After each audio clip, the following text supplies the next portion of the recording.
Bendiciones con todos. Tema 144, las verdades de la palabra de Dios. Hoy Jesús le dice a Tomás que no sea un incrédulo, que crea. Y utilizamos San Juan capítulo 20, versículo del 24 al 31, que dice lo siguiente. Pero Tomás, uno de los 12, llamado Dídimo, no estaba con ellos cuando Jesús vino. Le dijeron pues los otros discípulos: al Señor hemos visto. Él les dijo: si no viere en sus manos la señal de los clavos, y metiere mi dedo en el lugar de los clavos, y metiere mi mano en su costado, no creeré. 8 días después estaban otra vez sus discípulos dentro, y con ellos Tomás. Llegó Jesús estando las puertas cerradas, y se puso en medio y les dijo: paz a vosotros. Luego dijo a Tomás: pon aquí tu dedo y mira mis manos, y acerca tu mano y métela en mi costado, y no seas incrédulo, sino creyente. Entonces Tomás respondió y le dijo: Señor mío y Dios mío. Jesús le dijo: porque me has visto, Tomás, ¿creíste? Bienaventurados los que no vieron y creyeron. Hizo además Jesús muchas otras señales en presencia de sus discípulos, las cuales no están escritas en este libro. Pero estas se han escrito para que creáis que Jesús es el Cristo, el Hijo de Dios, y para que, creyendo, tengáis vida en su nombre. Qué maravillosa palabra. Llegamos al final del penúltimo capítulo del Evangelio según Juan. Y este cierra con una exhortación a no ser incrédulo, sino a ser creyente. Por ello, en esta ocasión nos presenta la historia de uno de los discípulos que es conocido por las personas por su incredulidad. Este es Tomás. Hoy aprendemos mucho de él, ya que Jesús decidió aparecérsele y mostrarle las evidencias de su resurrección. Además, en los últimos versículos de este evangelio, el apóstol Juan nos presenta el propósito principal por el cual se escribió este evangelio: creer que Jesús es Dios y heredar la vida eterna. Iniciemos entonces el estudio de estos versículos. ¿Qué les parece? ¿Tomás, un discípulo incrédulo? Cuando Jesús se le apareció a sus discípulos, Tomás no se encontraba presente. ¿Se acuerda San Juan capítulo 20, versículos 19 al 24? El nombre de este discípulo se presenta en dos idiomas que significan exactamente lo mismo. Tomás en hebreo, Dídimo, es griego y literalmente simboliza mellizo. Por alguna razón, Tomás no se encontraba presente la noche en la que Jesús se le apareció a sus discípulos. Estos tuvieron que haberle testificado acerca de su encuentro, pero él no lo creyó. ¿Por qué? Tomás se caracterizaba por ser una persona que al principio le costaba creer, porque siempre fue alguien cauteloso que consideraba el costo de todo antes de emprender cualquier cosa. Pero cuando lo hacía, se entregaba totalmente. Si bien es cierto, Tomás era alguien que le tomaba tiempo creer, pero también era sincero al expresar sus dudas.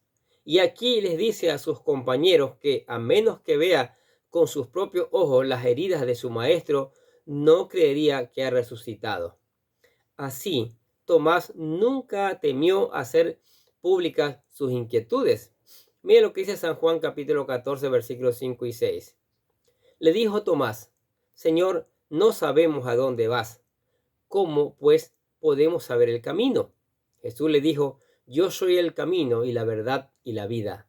Nadie viene al Padre sino por mí. En otra ocasión, Tomás quería estar seguro cuál era el camino que tenía que tomar, porque no lo entendía muy bien.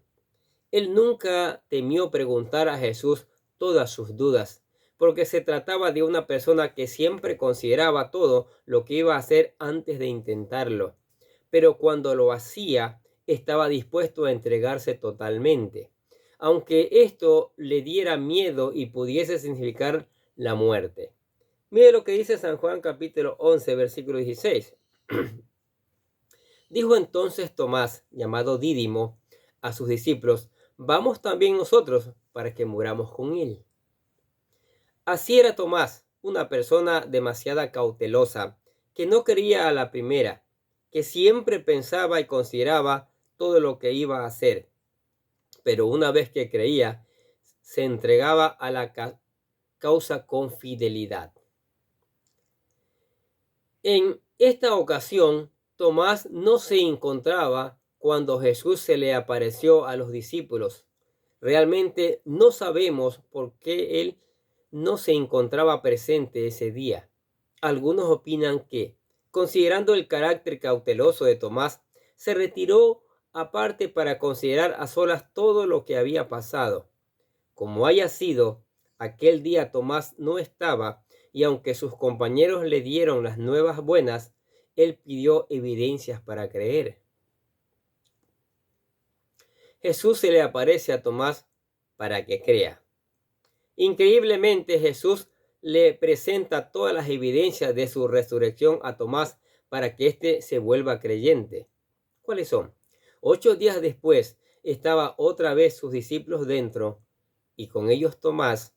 Luego llegó Jesús, estando las puertas cerradas, y se puso en medio y dijo: paz a vosotros.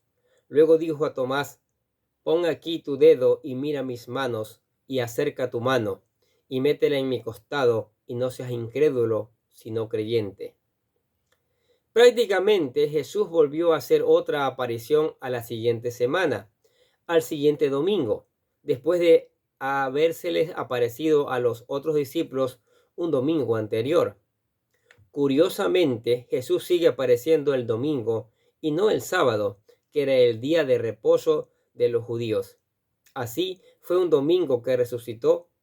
Luego, ese mismo domingo, al atardecer, se les apareció a sus discípulos, y ahora se le aparece a los discípulos y a Tomás el siguiente domingo.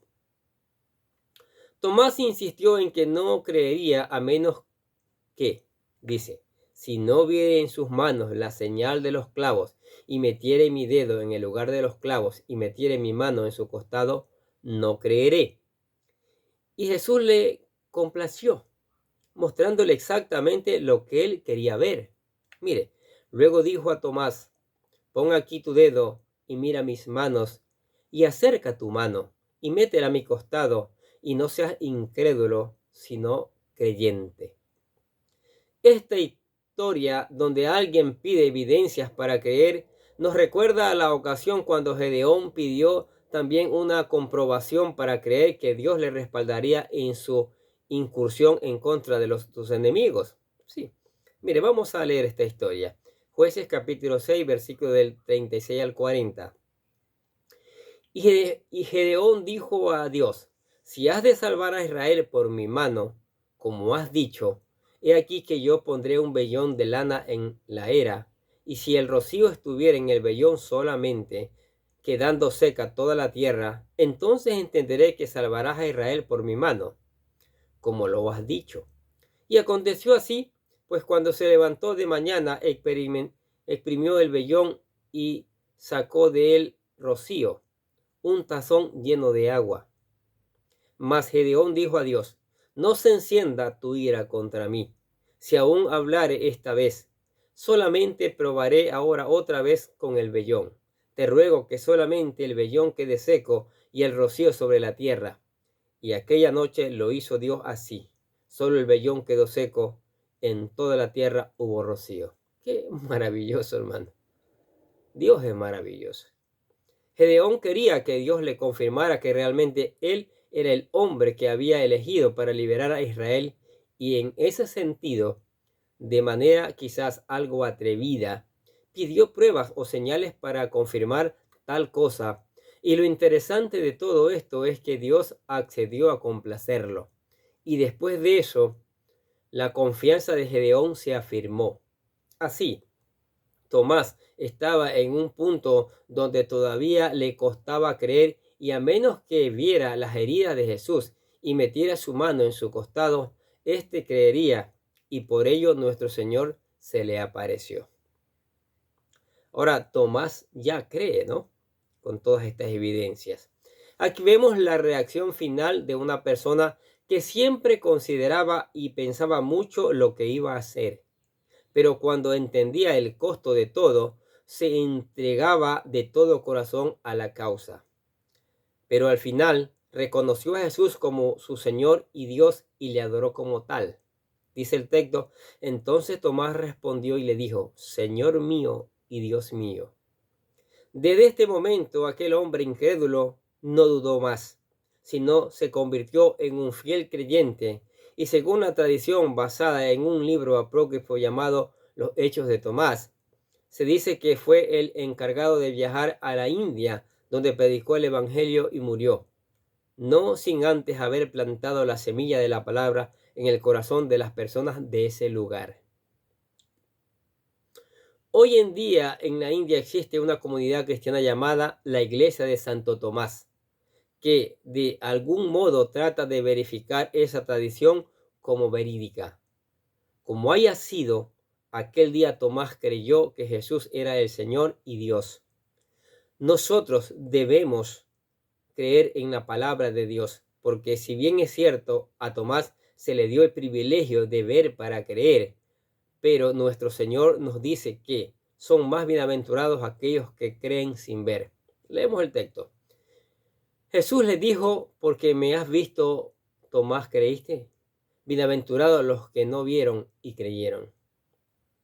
Todo esto está escrito para que creáis, dice él.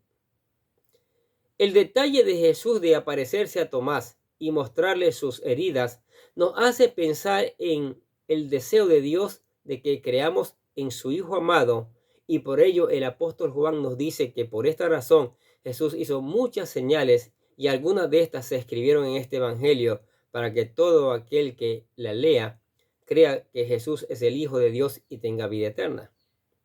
Escuche el texto. Hizo además Jesús muchas otras señales en presencia de sus discípulos, las cuales no están escritas en este libro, pero éstas se han escrito para que creáis que Jesús es el Cristo, el Hijo de Dios, y para que, creyendo, tengáis vida en su nombre. Es por medio del Evangelio que Dios transmite su mensaje de salvación al hombre para que éste crea en él. Y bienaventurado todo aquel que cree, porque tendrá vida eterna. ¿Qué les parecen estas maravillas de la palabra de Dios? Tomás, bien cauteloso, pero al final vio las evidencias. Ahora nosotros, ¿cuáles son nuestras evidencias? La palabra. Allí están las evidencias, los hechos, el ejemplo de Tomás y tantos otros, de los milagros, de los prodigios que hizo el Señor Jesucristo. Y la siguiente evidencia, ¿cuál es? Nuestra propia vida, el cambio que ha hecho, ¿sí? Lo sentimos cuando leemos su palabra, cuando oramos a Él, conversamos con Él a través de la oración. Los milagros que sigue haciendo, las sanidades que sigue haciendo en todas partes del mundo. ¿Para qué? Para que seamos bienaventurados. ¿Sí? Y bienaventurados quiere decir bendecidos. Para que cuando creamos en el Señor Jesucristo, nosotros somos bendecidos. Y eso queremos que le suceda a usted. Que usted sea una persona bienaventurada, creyendo en el Señor Jesucristo. Y el primer paso es aceptándolo en su corazón, pues.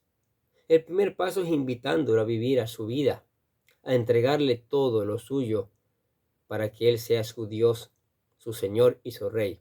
¿Sí? Por eso le presentamos la oración de fe, para que usted se convierta en ese hijo de Dios, en esa hija de Dios. ¿Sí?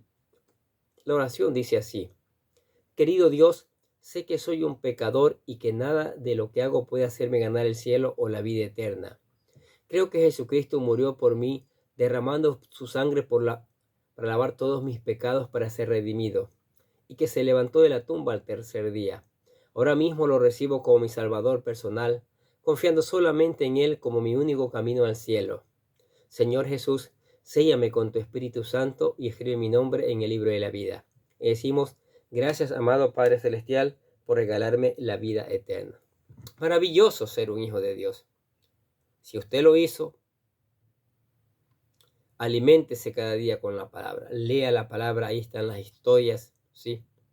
Deje que esa palabra se grabe en su mente y en su corazón, en la tabla de su corazón, como dice la palabra, y haga de usted esa palabra una persona que dé gloria a Dios y un testimonio pujante en un mundo que adolece. Ore, ore y ore. En cada momento, en cada circunstancia. Cante alabanzas, agradeciéndole a Dios. Y venga a la iglesia. Están abiertas las puertas de la iglesia para que usted y yo también sigamos aprendiendo las verdades del Señor. Amén. Oremos. Padre, te damos gracias por tu palabra maravillosa. Tu palabra que cada día nos enseña. Tu palabra que nos desnuda. Tu palabra que nos enseña nuestras imperfecciones. ¿Sí? Tu palabra que nos convence y nos lleva a ser hijos de Dios. Nos lleva a creer que Jesucristo es el Señor, como le pasó a Tomás. Y te damos gracias por esa palabra, Señor. Pedimos que esa palabra siga anidándose en nuestra mente y en nuestros corazones y haciendo la obra perfecta, Señor. También te damos gracias por tu amor, por tu misericordia y por las bendiciones tuyas que son maravillosas cada día. Por la iglesia donde se predica tu palabra, Señor. Que tu Espíritu Santo esté allí. Que ese soplo, como vimos antes, llegue a cada miembro de la iglesia. Ese soplo que es tu Espíritu Santo, alimentando la iglesia, animándola, fortaleciéndola, dándole poder para predicar tu palabra, Señor. No te olvides de hacerlo, Señor. Igual por la familia, núcleo de la sociedad. Que hoy día la sociedad tiene muchos problemas porque la familia tiene problemas. Es hora que tú la rescates con el poder de tu Espíritu Santo y el alimento de tu palabra, Señor.